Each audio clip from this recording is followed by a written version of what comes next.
Tune in. This week in car audio. Tune in. We'll be talking about bass, talking about chips, talking about rings. You ain't got them, zip your lip. You got a problem, you haven't found, check your grounds. The show about to start. Tune in.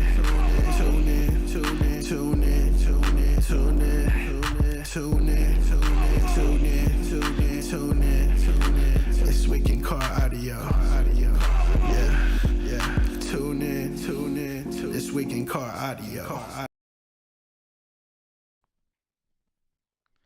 Welcome to This Week in Car Audio with your host, the Judge, Doug Stockton, and my co-host, TV sensation, TV superstar, Mr. Actor himself, Jeffrey Fernandez. How's it going, Jeffrey? What's up? Good. How about yourself? Still alive, just doing my thing. And our special guest this week, Mr. David MacKinnon. He is the editor-in-chief of BestCarAudio.com. Welcome, David. Thanks, guys. Appreciate it. If you guys want to see real quick, I am just sharing this to all the Facebook groups as we speak. Hey, David, can you explain to us about your website? Oh, can somebody turn their volume down? I'm guessing it's David. Oh, no, that was me. That was you, Jeffrey? It's one of us. Absolutely. So I work for a company called 168 Media, and we build websites, but more importantly, we provide website content to mobile enhancement retailers all across North America. We've got clients in Canada and the US. And about 4 years ago, our owner, Mitch, decided that he was going to use an old domain of his that was bestcaraudio.com, and we would share some of our client content onto that site purely just because he had the domain and it was interesting, and some of the guys do some really cool projects.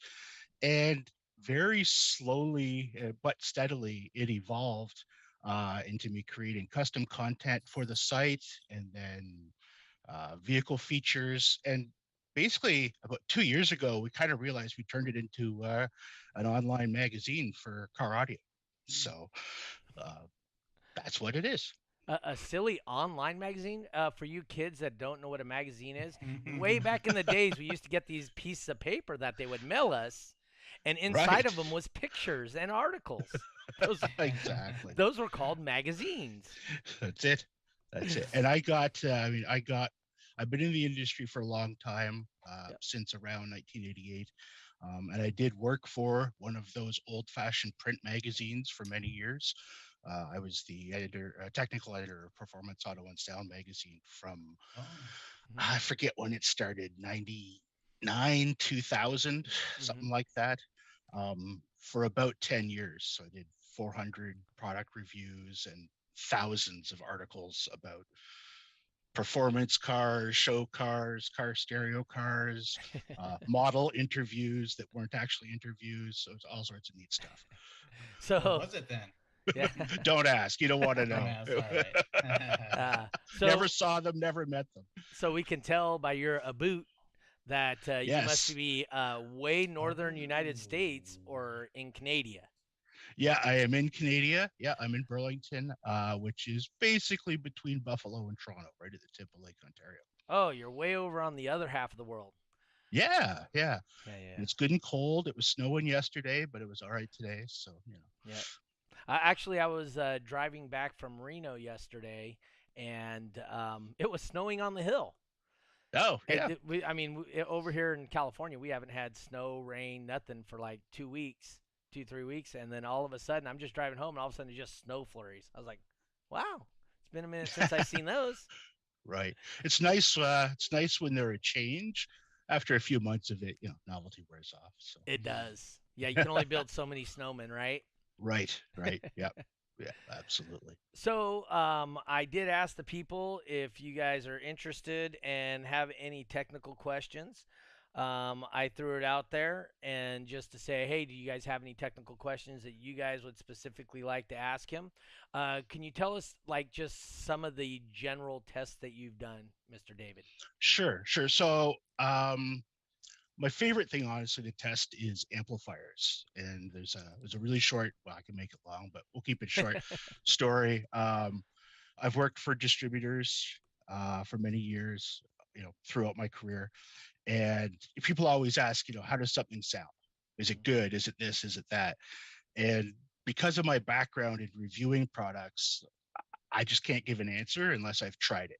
I can't look at the box and go, well, it's pretty and it's expensive. It must sound good. I've been caught out too many times, both directions, actually. Stuff that I didn't think was going to be impressive blew my mind. And stuff that I thought would be jaw-dropping was for the wrong reasons.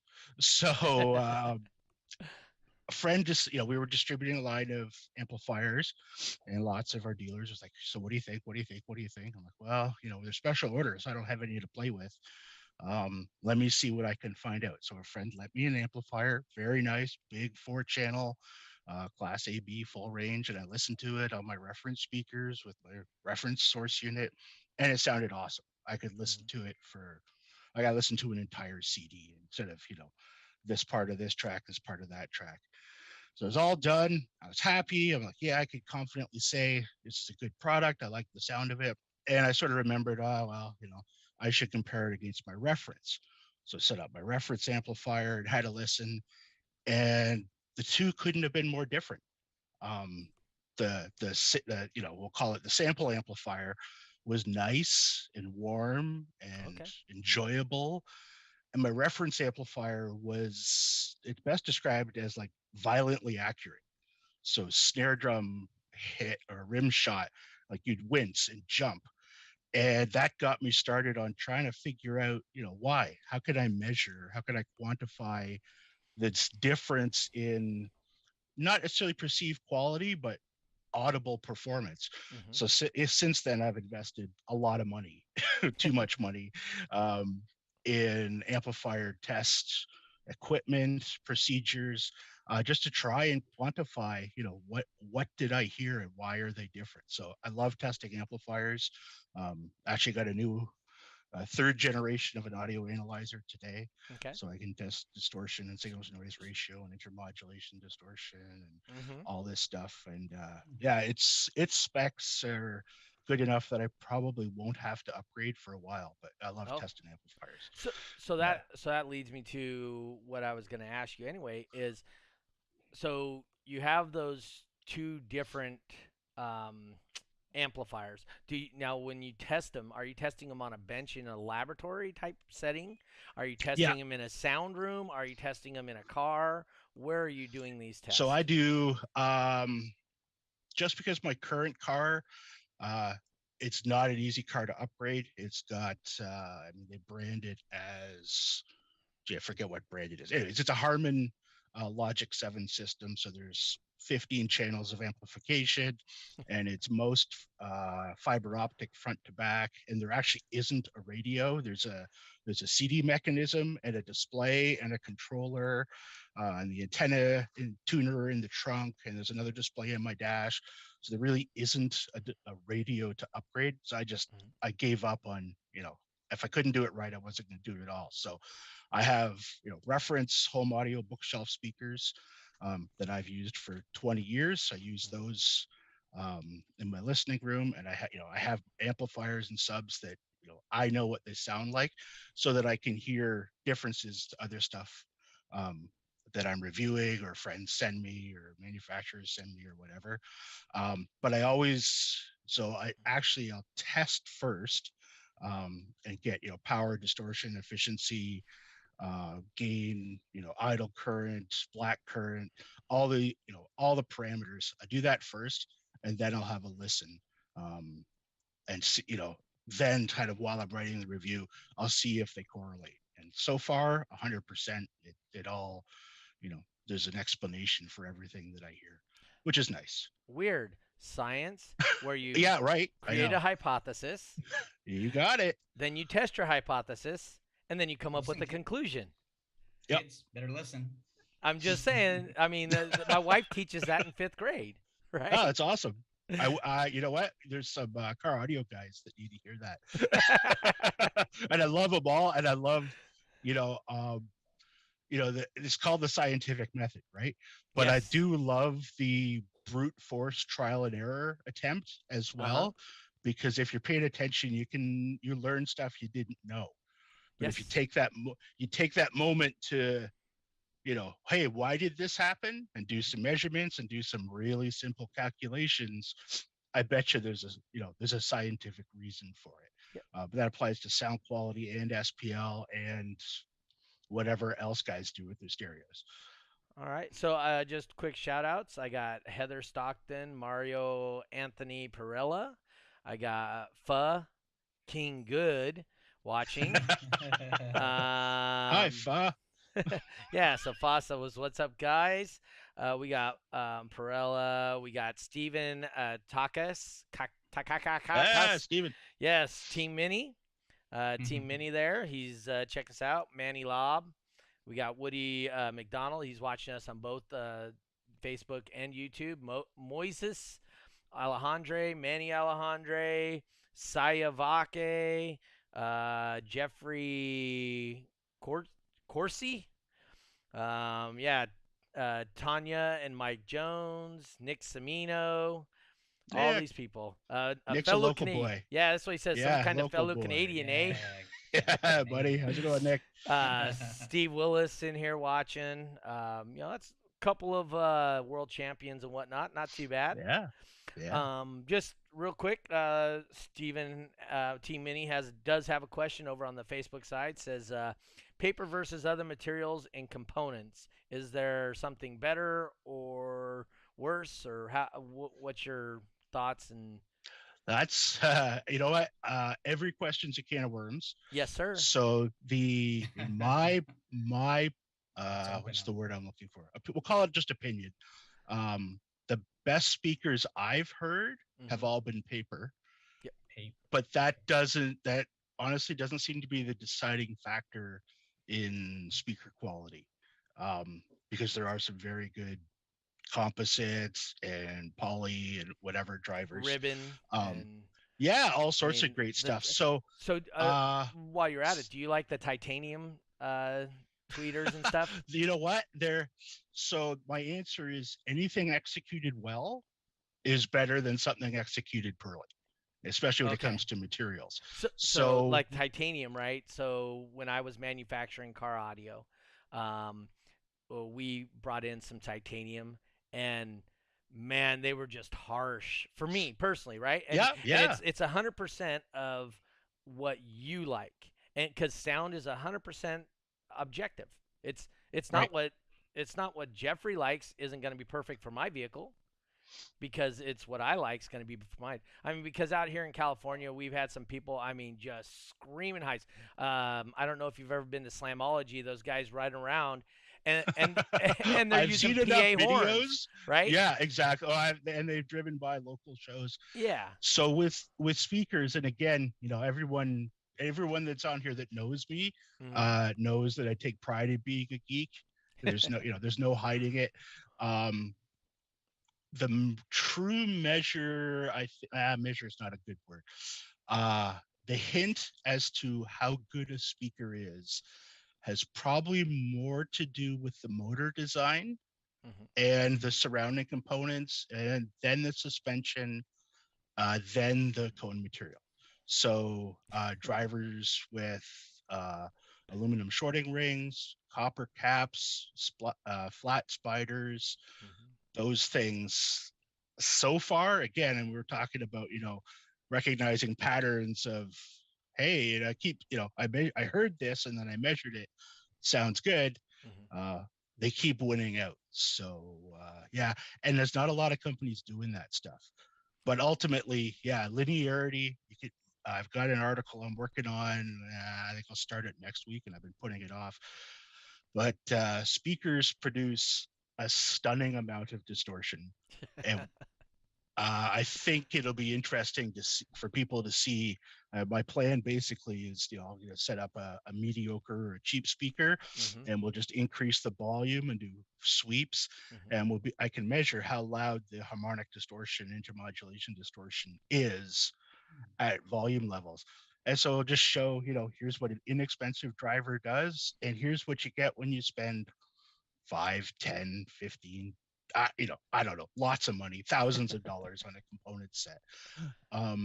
Because that's ultimately the difference in quality. How much distortion does anything add? Radio, processor, speaker, amplifier. And I have this, I don't have an easy way to test it, but I have a feeling it would work for SPL too.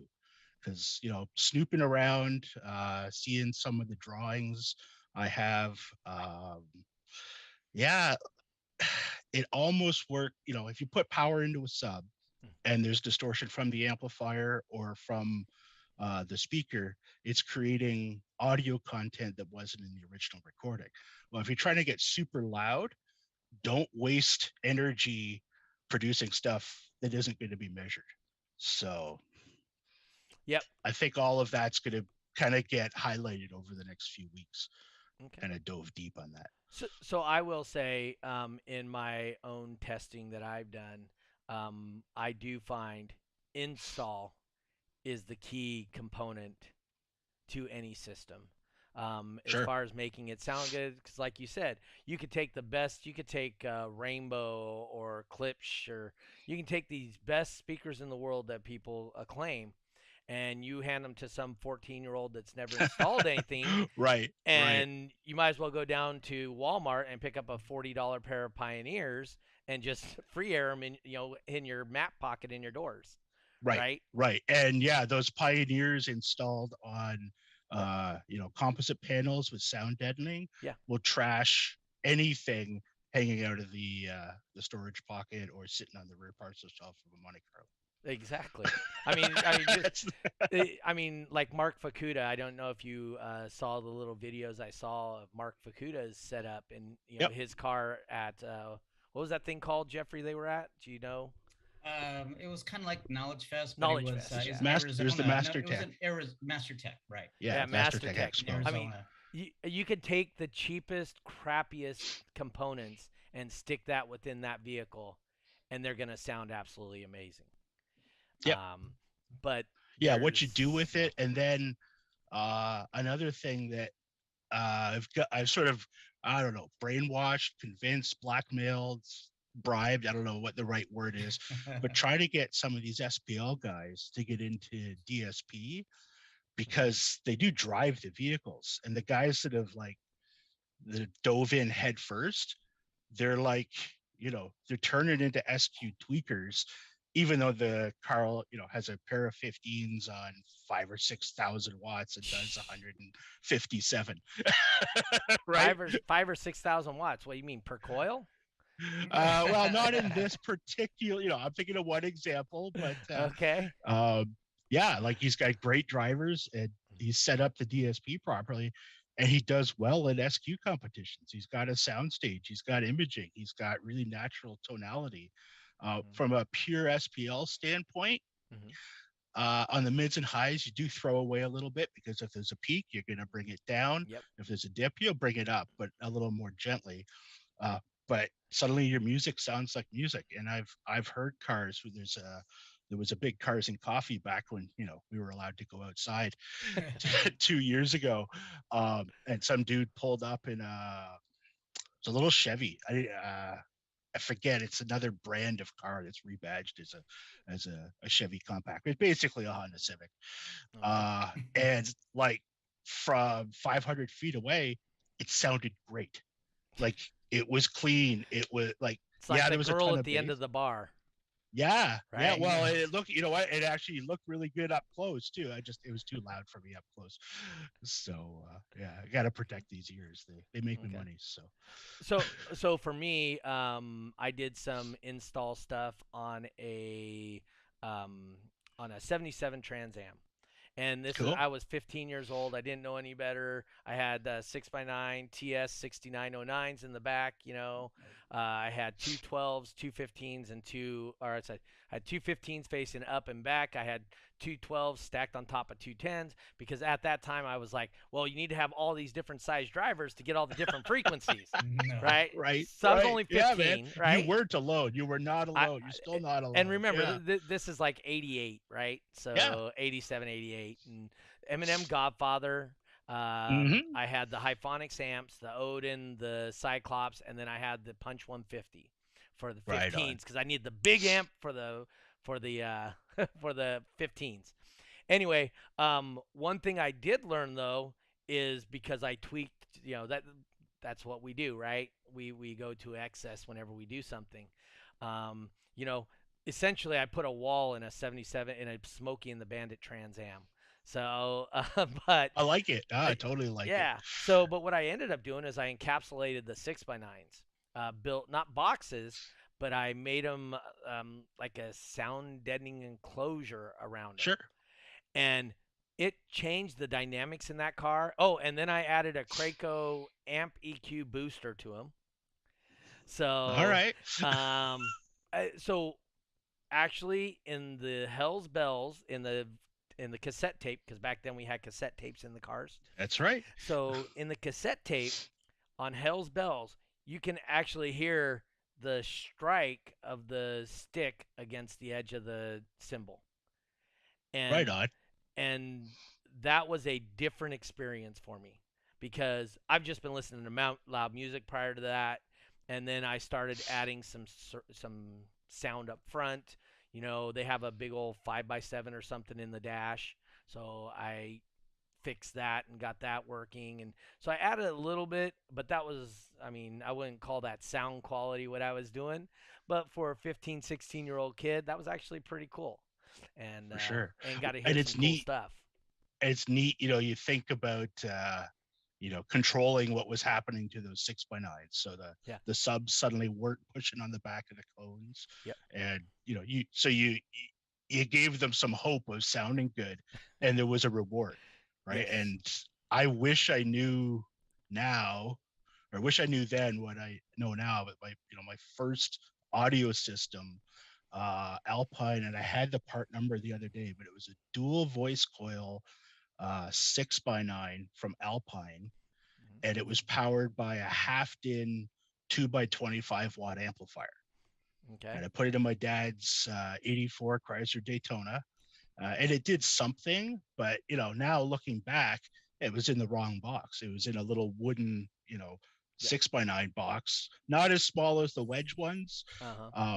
But if I had put it in a good size box, like a cube and a half ported, it would have shaken the car. So I wish I knew, but that's all right. We learn, we experiment. So what did you do, It's Jeffrey? awesome. Let's hear your Yeah. story. I just threw a bunch of 12s on the trunk and just called it a day. Hooked it up to an amp. That was it. I You think, didn't play on the sound quality. Tried reproducing cool notes and all that. No. Well, I had some like MB quartz, little tweeters, like right at the door, and a little maybe 5 1/4. But dude, when you're that young and you're just like basing down the street, you don't care about mids or highs. Nope. Nobody cares about that stuff. But, Yeah, you aren't gonna pick up. The chicks don't dig mids and highs. They want to be able to feel the beat, right? That's right. They don't want to hear screaming sounds yelling at them. Otherwise, they'd stay at home, listen to their mom or something. But that's right. That's awesome. So I just had some subs, and I think it was like a prefab bandpass box, and had some Pioneers in there, and had the plexiglass so you can kind of see them, But yep. And then you met Roger. That's what it is. Yeah. And I think maybe I had access to the internet. Now I think back then it was like Prodigy or something called like that. Oh geez. And then I just did a little research and got online, and hey. In the early 2000s, I was using WebTV, which was really popular up in Canada. It seemed like 80%. It seemed like 80% of the people I would talk to on the WebTV chats were all Canadian. But I don't know, Dave, if you are aware of Deckware. I believe his name's Stephen Deckware. Yeah, Deckware. rings a bell. Rings a bell. So he did the Death Box and the Wicked one. Yep. So I actually paid the $7 or whatever it was and bought his ebook, Awesome. right? Mm. Cool. And he went over time alignment, and he actually had somebody back in the early 90s had a thing that if you can tell me the difference between these $1,500 RCAs and this lamp cord that I just put RCA ends on, he would Right. pay he would pay you $10,000. Yeah, I think he had so Richard Clark Yep. had there was an amp shootout, Okay. and there were a lot of variables. I forget whether it was 10 or 15 grand, but yeah, if he took two amplifiers, gain matched them, and EQ'd them identically, he said statistically you couldn't accurately pick. I think it was 10 or 15 times. Um, I've debated it with him back in the days of the Term Pro forums and all Uh-huh. the other ones, Oh. because I love listening to amplifiers. Mm-hmm. I'm willing to, I'd say I'd take the test, but I'd want to pick the amplifiers. I two really close ones. If they're genuinely close, yeah, that would be really hard. But if you pick a good amp and an inexpensive amp, no, You don't think it that would be that hard, huh? I don't think it'd be hard. No, So what no. do you think on the RCA's part if you just Our, changed out to $1,500 so silver weaved RCA's versus your Radio Shack $7.99 RCA's? right. So there is a difference. There's an audible difference. There's a measurable difference. I've done articles on it. That's The actually the problem. article that got me to contact you. Oh, So right on. So did you see that? I don't know if you saw it, but I I revisited it. oh no, I I went just back again. okay. Yeah. So Yeah, I went tell us back about again, that a looked little at it bit a then. different way. And there was actually looking at it this way, there was a bigger difference. I've gone to friends' houses that are into high-end home audio. Mm-hmm. And yeah, there's absolutely a difference on the top end. In a car, though, I mean, it doesn't go from good to bad or too bright to dull. It changes the top end by a dB or two, and by top end I'm talking 20K, which is well above what most of us can hear. If you've got a DSP in the car and you're going to EQ it, they don't matter at all in terms of frequency response. Yep. What absolutely does matter though is noise rejection. So your lamp cord twisted pair with no shielding. If it's an amplifier with differential inputs, you're pretty safe. Not much is going to get into the audio signal. If it's a single-ended amplifier, and you use a twisted pair, you can pick up noise easily. If it's a really low quality, dollar store, whatever RCA, 50-50. But I saw, real live story. We were at a trade show and we were flaunting, the brand of interconnects that we were working with at the time. And a guy with a recording studio who had spent millions of dollars was complaining about a hum in the monitoring system. And so the owner of the company is like, okay, like, so he was asking for help. Ultimately, got the guy set up with a couple $100 RCA with tons of shielding, and the studio was dead quiet. So it all depends whether that matters though. If you're one of the cars in the background there, that doesn't matter, right? It's not going to play louder. It's not going to do anything like that. But anything you can do, to keep noise out of the system is a good thing.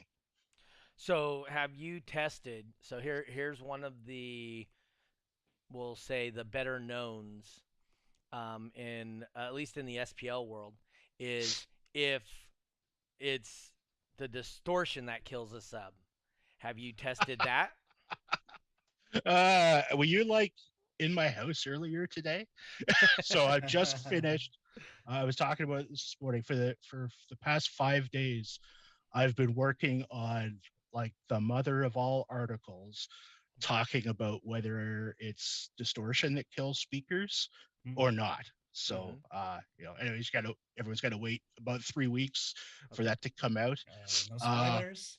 Spoiler, oh, it's really simple. Distortion does not damage anything. So if you look at distortion from an amplifier and you look at we'll call it the RTA response, the spectral response, and you look at what a guitar distortion pedal does, they're identical. And you can listen to AC/DC all day long and your speakers don't blow up. Now, if you crank everything all the way up and you play that, it puts a ton of energy into your tweeters and they melt. That's it. That's the whole. I mean, there's 4,300 words and graphs and diagrams and pictures and all sorts of stuff boiled down into no distortion on its own doesn't damage speakers. But if you clip an amplifier, that causes the amplifier to make more power, deliver more power to the speaker.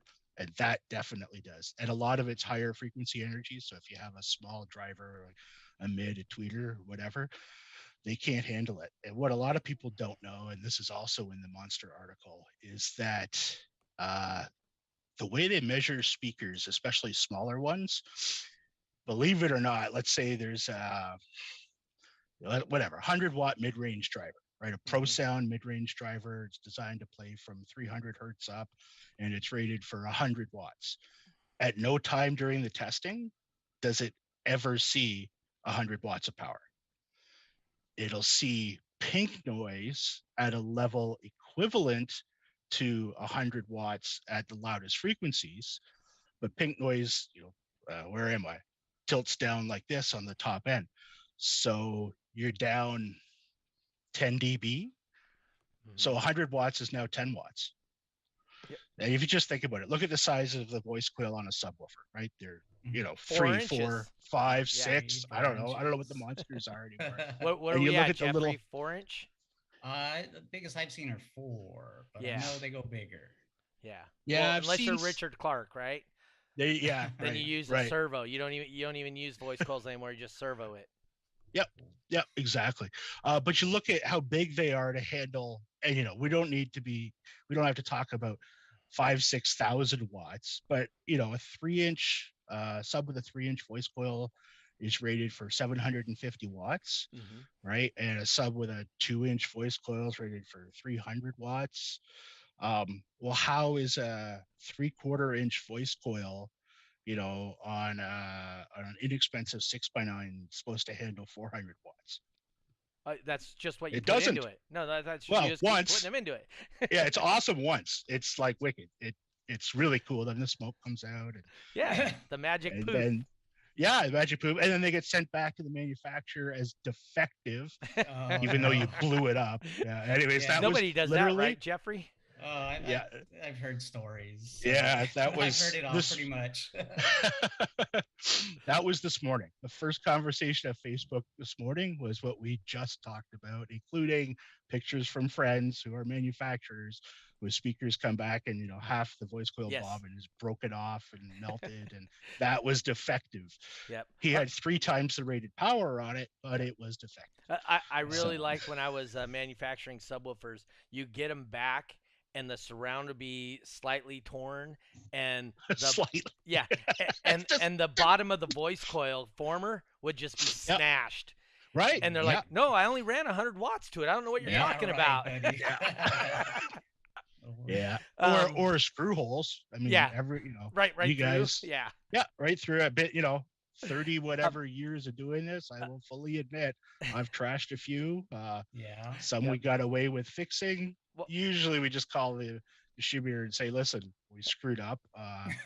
Help, give us a deal. Like, just, we're going to eat it because we're not going to send the guy out the door with a hole in his mids. Yeah. So Jeffrey, look through there, see if you can see any questions. I do see one here real quick.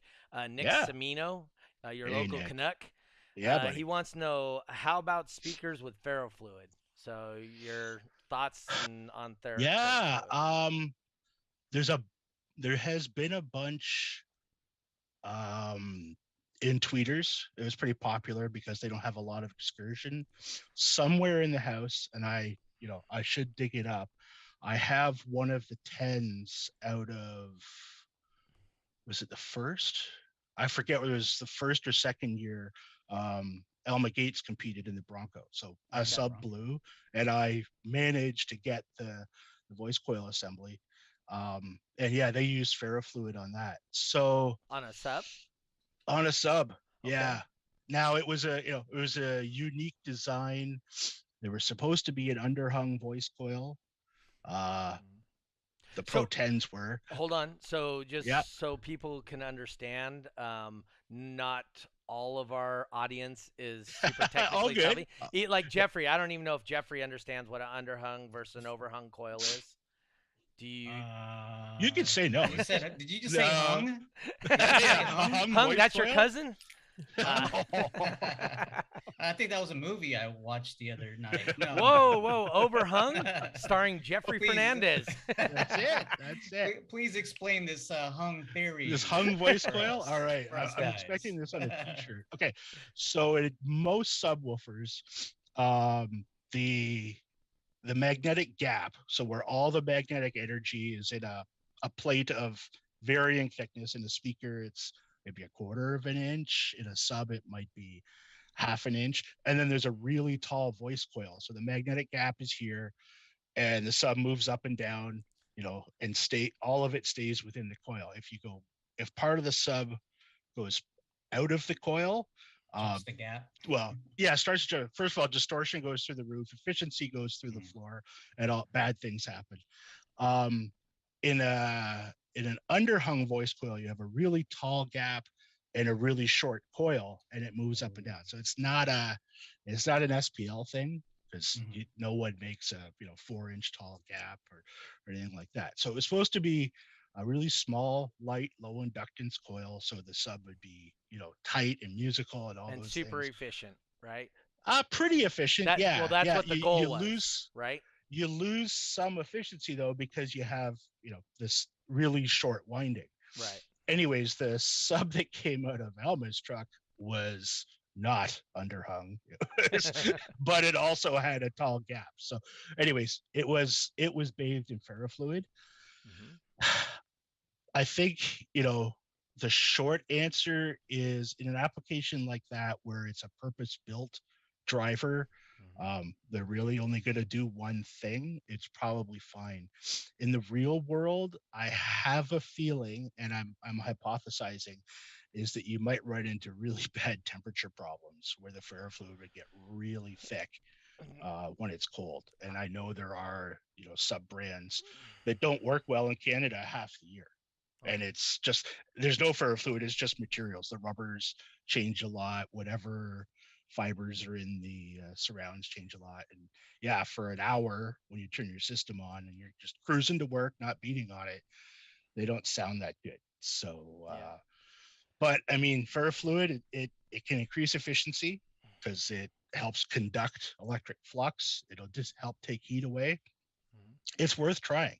I mean, I love the SPL guys because they're not afraid to go get a pile of parts and glue them together and see what happens. I love it. I think it's awesome. It makes me smile because I haven't done it.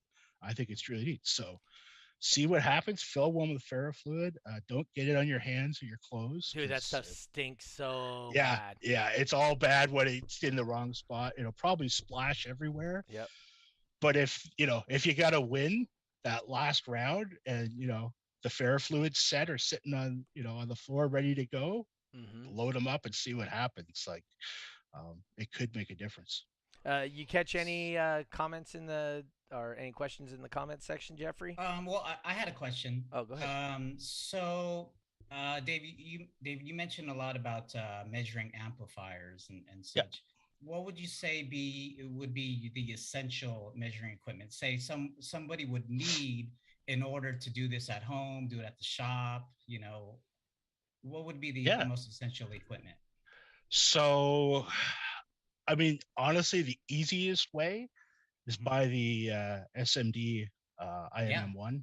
Okay, right? I was going to ask you, like the SMD line. Tony nailed it, right? It's the only way to measure. Well, I shouldn't say that. I know there's some other ones, but anyways, it measures voltage and current simultaneously, and will give you. X-Tech has a pretty decent one too. Yeah, I knew there were some other ones. Yeah. We'll call it, and it sounds negative, but it's not in the SPL world. I just, I don't live there. I didn't know, but yeah, it'll measure. And then if you want to really compare measurements, you should really get load resistors. They're easier to drive than subwoofers because there's no significant reactive or properties. mechanic failure or anything. Yeah, that melting and fire and smoke Yeah. stuff Oh, is yeah. is frustrating. But I'd never done a test, but I heated up a voice coil. I just played music into it or test tones for 15 minutes and remeasured the teal small parameters, and I was stunned at how much the resistance went up, like 10%.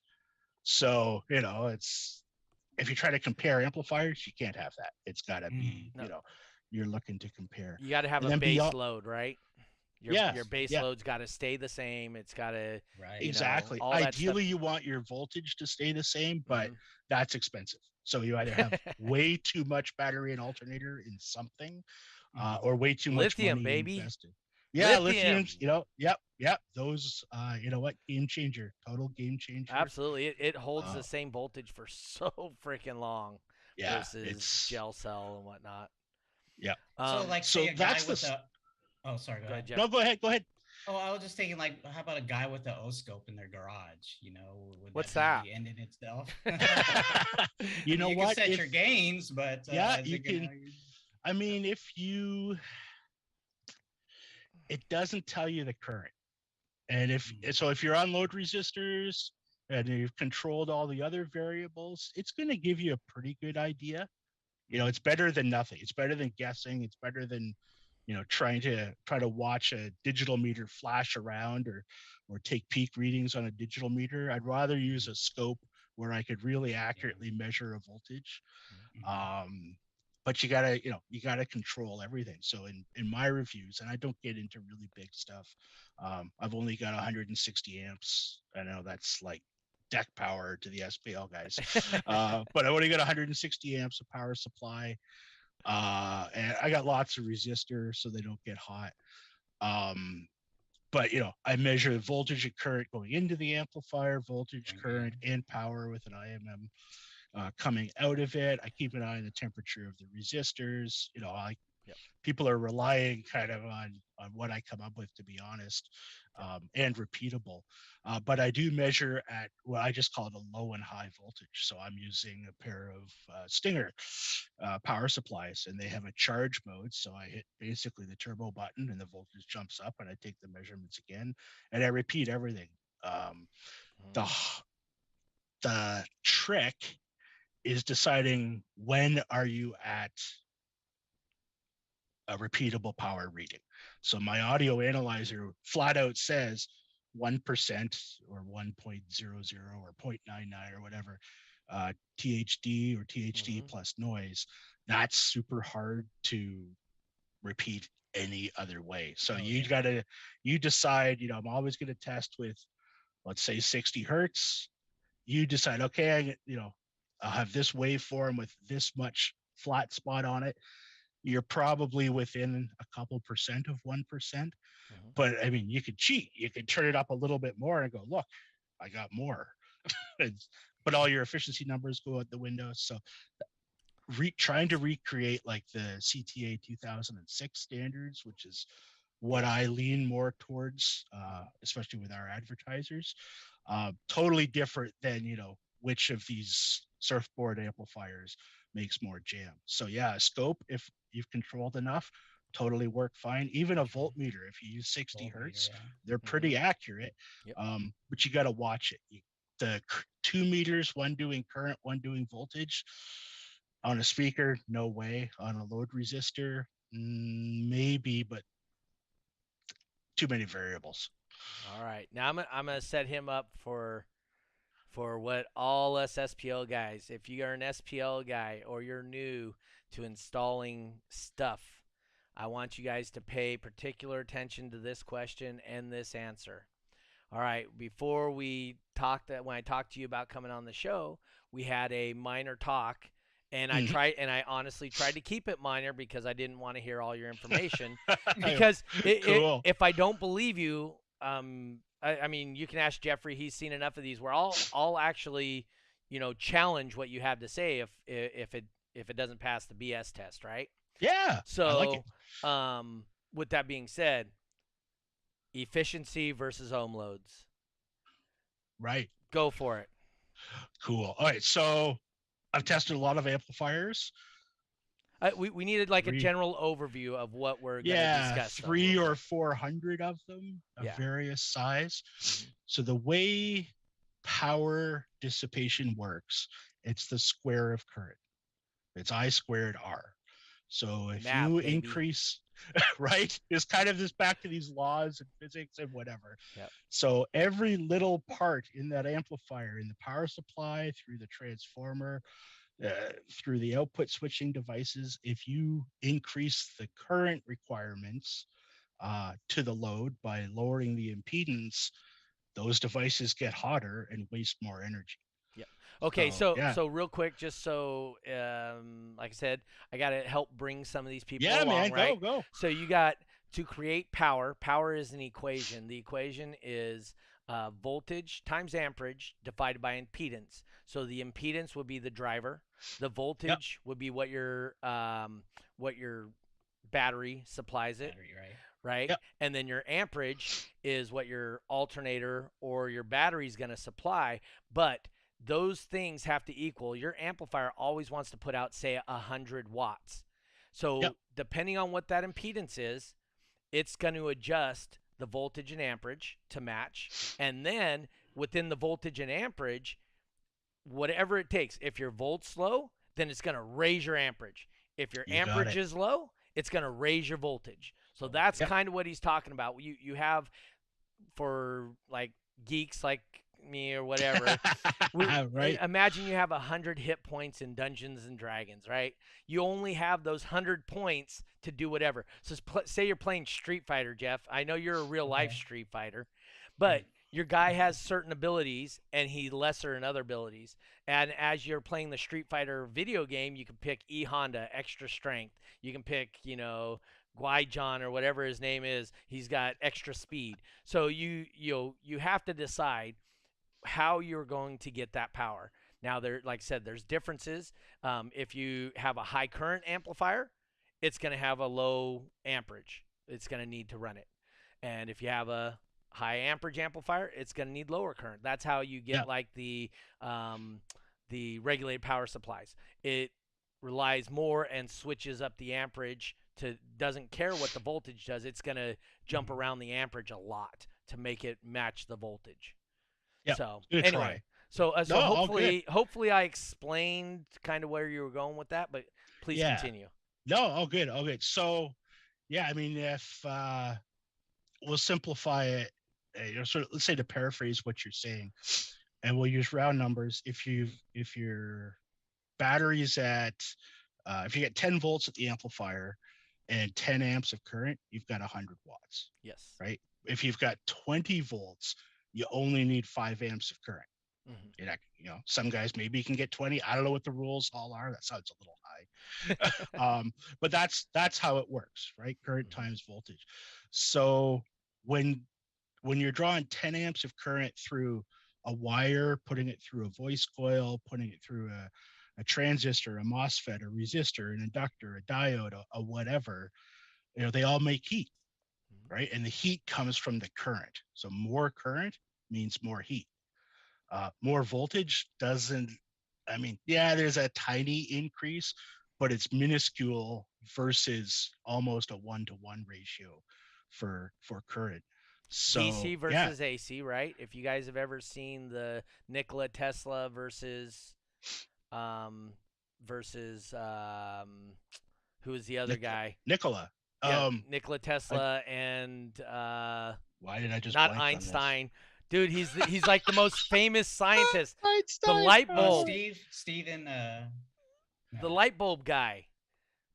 Edison. Edison. As soon as you said Einstein. Back. Yeah. So you had Nikola Tesla versus Edison, right? And that's what they argued about was amperage versus voltage to get the power to the houses. So I'm sorry. Right. And that's why, there's 400 volts going up and down the street, and I don't know, 7,000 out on the wires, at the top of the street, because they don't want to pass, tons and tons of current. And I watched the YouTube guy from down in the Maritimes. He's a lineman, and they have, these glass fuses or ceramic fuses that are 6 inches long, big aluminum fittings on the ends. And, he's got them all lined up on his truck. And he's got 4 amps, 5 amps, 6 amps, 7, and the big ones are 10. Right. But it powers, 100 houses or whatever it is. So, yeah, they don't want current in the wires. They don't want the wires getting hot. That's all bad. He shows what happens when they do. It's dramatic. But, yeah, so back to amplifiers. I've never seen an amplifier even maintain efficiency when the voltage drops, supply voltage drops, or as you decrease, like lower the load impedance, just it drops down. So I did write an article a while back. Sorry, I say that all the time, but there's 450 articles. And where would they find these articles? At BestCarAudio.com. That's a great place to look for. Thank you so much. But I, sort of did the math of, one amplifier just, cranking every ounce of power you can get out of it. You do the efficiency calculations, and let's say it's down around, I don't know, we'll pick a number like 60%, versus 2 amplifiers that, yes, cost twice as much money. I'm not gonna, not gonna say it's a cheaper route, but you can get the same amount of power to the speakers, but draw 25% less current from your charging system. So, if you're doing deathmatch, to me, that's a no-brainer. If you have, you were saying you can make all your runs in an hour and a half. Yep. If you can make the same jam and not, draw as much current, everything is going to be happier. So the subs won't, but whatever. They chose their life. Yeah. So with the articles that you've written, which is how many again? So today's was 423, plus there was some that we looked at a different way. So it's like around 475. What would you say would be your most, say, engaged article? Like whether it's good reviews or bad reviews? Yeah. People talking about it. Was it like something on speakers? Lately, actually, and to me, it's very black and white, but lately, and my boss and I just talked about this the other day, was an article on what an amplifier, or how an amplifier behaves differently based on where the gain is set. And I can't believe, people that don't fully, there was a couple guys, no one's like, you're an idiot. Well, every now and then I get one, but pretty small percentage. Probably say it a different way, but oh no, not always. No, it's right. Whatever. The gain's the volume knob, right? Right. No. So yeah, just the comments left me kind of like, well, I don't use low quality stuff, so I have to turn the gain up. Yeah. What? I don't understand your logic. So it's the amps are rated for whatever power they're rated, and the gain is there so you can use any radio ever, or your Walkman, or your iPhone. Do you mean you actually use the gain button to match the line voltage coming from the radio to the amplifier? I read that on the internet. Oh, that's odd. It's something new. You don't just turn it all the way to the right? Well, some do. Apparently. That's right. So my challenge for all knobs to the right, as T Mini says. Oh, and you know what? There's I do that, and it's usually when I'm trying to display TTD, distortion. Right? TTD, test to destruction. Yeah, don't do that. Yeah, it gets expensive. It gets expensive. I've done that by accident, but I try not to. Here's my test for the average car audio guy. Mm-hmm. Can you play your favorite music? And we're not talking about a giant system. We're talking about consumer level car audio. Can you turn your system up? I'm going to pick a number. I'm going to say 85% of the way. And it's still like, it's not distorting. It's not clipping. Nothing's snapping, cracking. If not, your gains are set wrong. Period. End of discussion. Well, I would say when you Unless use it's a an deck. SPL thing. Well, no. Yeah. When you use certain decks, that does change drastically. Like a Pioneer deck, even when you set the gains wrong, you can usually get there's a point in the deck that it just goes from slightly Some fall on to their face. really gone. It just disappears. Yeah.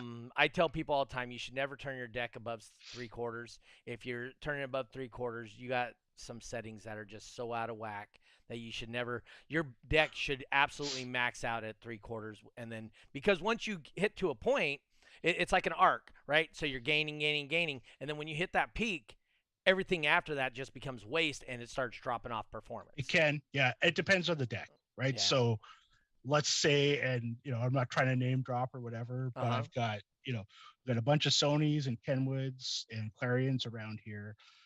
In terms of the RCA pre-outs with no EQ, no bass boost, none of that, you can pin them all and the signal is clean. Okay. I also have a no name. Is it no? Yeah, I don't even no name, but it says best radio. Anyways, it's one of those Android audio radio. Yeah, no, my boss is cringing now. It's best. There it is. The best choice for multimedia car entertainment system made in China. Anyways, the preamps on that clipped at like 33 out of 50. So there is a good versus bad radio comparison coming. Yeah. Oh, Speaker out. I'm trying to get Pioneer on here just actually to have that discussion because Pioneer is the #1 deck in SPL world because it produces so much line voltage to help when you have multiple amps. You need the line voltage, right? Otherwise, you're maxing out the gains, which is not what you want to do. If you can avoid it. Less important for SPL because you don't care if there's a little bit of noise in the system. 5%, that's really baby. That's ultimately the difference. If you don't mind, if you want to turn the gains up, the system's still going to get loud. It's going to get equally loud before it starts to distort. The difference is going to be probably how much hiss you hear in the background. And I don't like hiss. It's not part of it. Spend lots of money to try to avoid it. So I want the gains off. Yep. And hey, so we're running up on our hour. Yeah. Jeffrey, you want to hit him with it, and then we'll go over the closing stuff? Sure. All right, David, we asked this question to all of our guests. What is your definition of a bass head? My definition, that is a great question. Again, being a kind of a geeky guy, kind of anybody that has a system with a disproportionate amount of bass.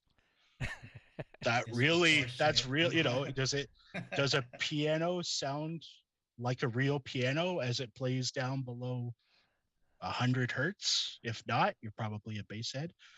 Richard Clark, who we talked about previously, is a bass head. He is seriously loves his bass. He also loves really deep bass. But I'm pretty tweaky geeky. So if piano doesn't sound like a piano for the bottom 15 keys, technically you're a bass head. I'm not saying that's a bad thing, but so that is an absolutely unique response, huh? I don't think anyone's ever associated piano keys with bass. Oh, dude, they're great. You're the first. All right. Woo! Hey, I will tell you the overture. Which one is it? 1812 Overture? 1812 Overture. Yeah, man. Is a freaking rocking song when you have you have a great system. The Canon is, I believe, at like 16 or 18 hertz. And when you have something that can produce that, yeah, dude. So I'll have a we'll call it a parting gift for you. Okay.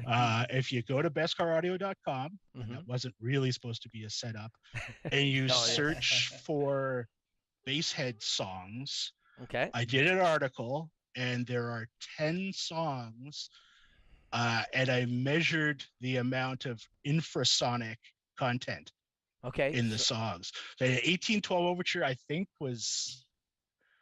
Man, it was in the single digits. It was below 10 hertz. Low.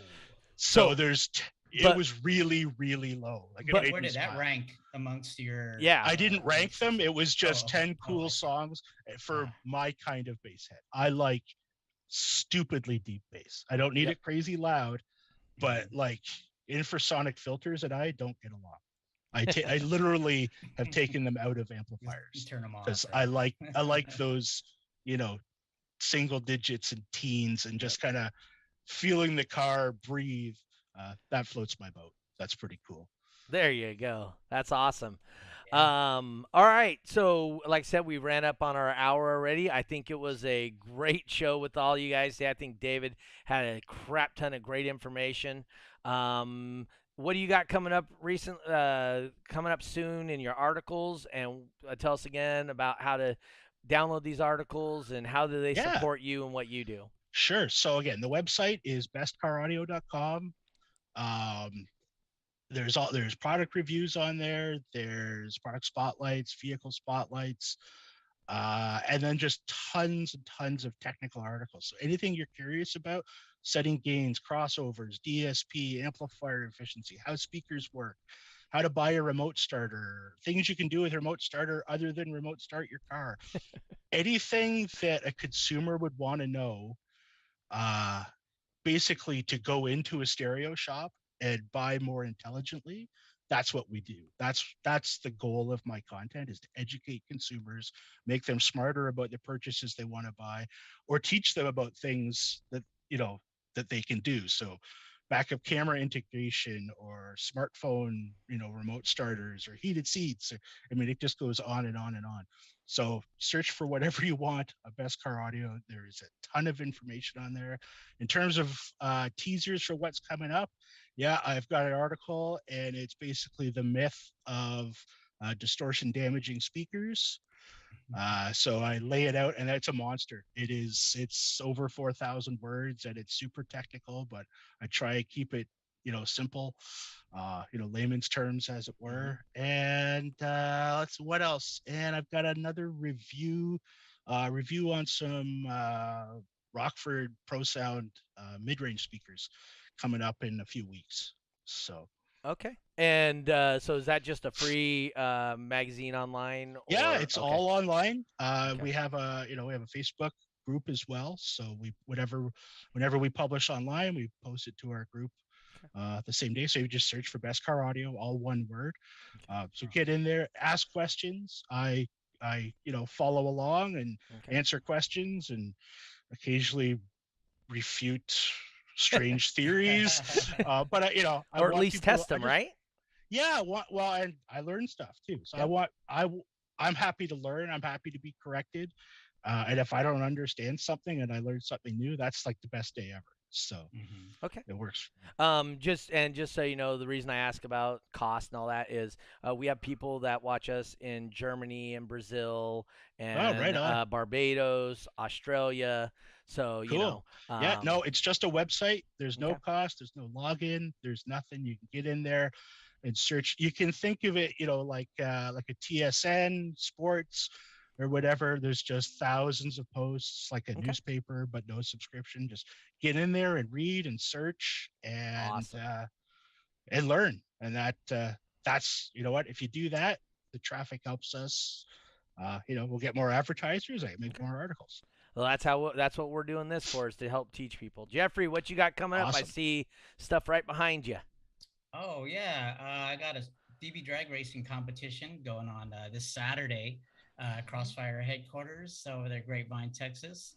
We're gonna have DB drag, all the different formats: base race, cyclone, freestyle, top dog. So if you're in the area, come check it out. Have Are we some getting fun. Rogers money again at this one, or? Yeah, we can get some Rogers money. You know, he likes to kick down some performance bonuses, as we like to call it. Generally, it's like in base race. You know, Right. there's like a bunch of guys Big in the classes. particular, yeah, big classes. You know, for that guy who or gal takes first place. You know, he likes to you know, win some of Rogers' money. You know, That's right. Win some of Takes Rogers' first. money. Yeah. And for me, I don't have the next show I have coming up. Actually, was set up for May the 7th. I believe it got moved to the 20 something. I have to check with that gentleman again. That'll be out in Hollister. Yeah, we don't want to get it much later than the end of May because out in Hollister it gets hot as hell. Yeah. But they just announced the Sky High Barbecue, so I need to get a hold of John Robbie and see if we're going to be back out there again this year at the Sky High Barbecue. So we'll check into that. If you guys know John, throw a mention out to him and remind him that, hey, we can do our DB drag out there like we did last year. I think it was a good marriage between the two things. He was doing the base head barbecue and all that stuff, and I had the DB drag going off on the side. All that stuff worked out really well, in my opinion. Hopefully it works out again. Hopefully he's interested in doing it. And then plus we'll get to test out these new hypotheses that we talked about today. So hey, we're here to help you. That's right. That's right. And as always, if we are having a show out there, then you always got the opportunity to try and beat the boss.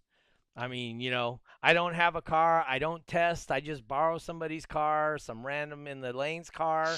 So if you can't beat me, but just saying, I'm a pretty high average of a winner. And that's honestly just from understanding what the system does and how to control a system and understanding, like he said, about the volume on a deck versus a bass knob and how to control that and watch what it does. That's why I always encourage anybody to always join and become part of a show. It's so much more fun to do it. Anybody can compete in bass race and freestyle and top dog and cyclone. DB drag, a little more difficult, but it's still anybody can do it, and you can check out and see what you want to do. But you do need to attend. If everybody brings one person with them, we double in size every year. That's all there is to that part. That's awesome. As far as supporting Jeffrey and myself, you guys can do that through our links attached in the comments section. Oh, also BestCarAudio.com. There's multiple links on the Facebook side. Team Minnie's put them in there along with the 20 songs. He put a link into that article also. Oh, cool. Right on. Yeah, so Team Minnie threw that in there. Thank you, sir. All that being said, if you guys want to support us, we still have these great spots right below me here and Jeffrey. Oh, wait. Jeffrey over there.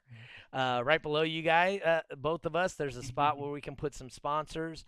Also, if you guys want to just throw some tips our way, no $100 is too small for us, obviously. The tips will go to @SonicFX for Venmo and $SonicFX for Cash App. All you have to do is make sure you put in there tip or podcast or something. Half of it goes right to Jeffrey's hands the next morning. Other than that, I think we have some great stuff going on here. I really appreciate David. Great information. I think you did a great job. This will be up on it's automatically on YouTube right now. Later on, I'll hopefully get it tonight, but most likely I'll get to it in the morning, and I'll transfer it over to the audio-only broadcast, which will be posted tomorrow morning sometime, and it'll be on iHeart, iTunes, Apple Tunes, you name it. It's out there, so people will be able to search your name, your BestCarAudio.com. Whatever, they can search all kinds of stuff and they can find it on YouTube or iHeartRadio, Apple, all those other things. Jeffrey does a real good job of helping us try to promote it, to try and help it make us bigger. But other than that, anything else, Jeff? I think we covered everything. Yeah. Oh, I think so. One more thing is we are going to continue to do this 5:30 start. It helps me out because I'm supposed to be at the bowling alley by 7 o'clock, which I can get out of here on time now. And even if it runs over a little bit, I can still be a couple minutes late to bowling. So remember, next week, tune in at 5:30 California time, the only time that really matters. And we will be here again next Monday. Not sure who our guest will be, but we're going to continue to try and bring great guests like David MacKinnon on here and help educate our competitors and people just tuning in to check out and learn more about car audio. Yeah. All right, guys. Once again, thanks for coming in. Thank you, David. Thank you, Jeffrey. Thank you great so job. much, guys. And pleasure. Absolute pleasure. We will see you guys next week.